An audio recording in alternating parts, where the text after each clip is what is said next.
You have very important goals to accomplish, but where to begin? Your life feels cluttered. With so many irons in the fire, you'll never do what you really need to do.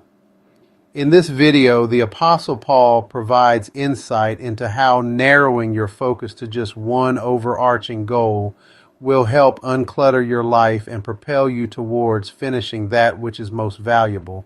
In his letter to the Philippians, particularly chapter 3, verses 13 to 14, Paul reveals the journey of his spiritual resolve with the phrase, "One thing I do." This statement encapsulates a moment of clarity and purpose, emerging from Paul's reflection on his life, his faith, and the surpassing worth of knowing Christ.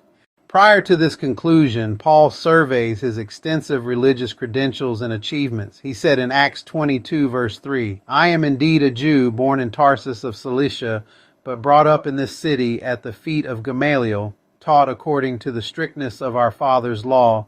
I was zealous toward God, as you all are today."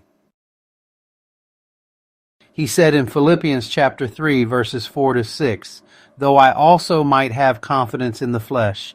If anyone else thinks he may have confidence in the flesh, I more so, circumcised on the 8th day, of the stock of Israel, of the tribe of Benjamin, a Hebrew of the Hebrews, concerning the law, a Pharisee, concerning zeal, persecuting the church, concerning the righteousness which is in the law, blameless." Even while writing those things about himself, he recognized that all worldly accolades pale in comparison to the pursuit of Christ. Aware that he has not yet arrived at perfection, Paul is both humble and hopeful. He confesses, "Brothers and sisters, I do not consider myself yet to have taken hold of it." Philippians 3:13.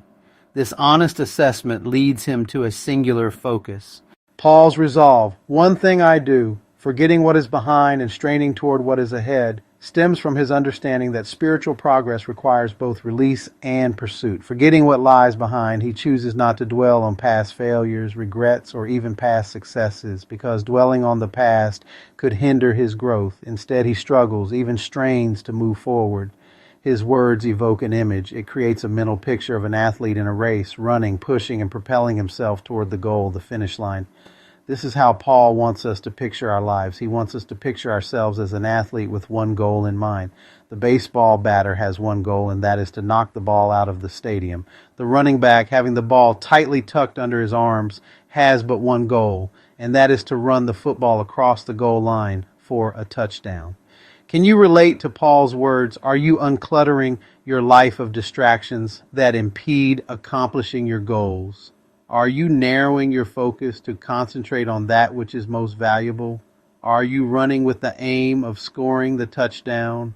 Okay, so if you enjoyed this video and you've gained insight into Paul's determined focus, do me a huge favor. Please click the subscribe button and I will do my best to provide more insight like this.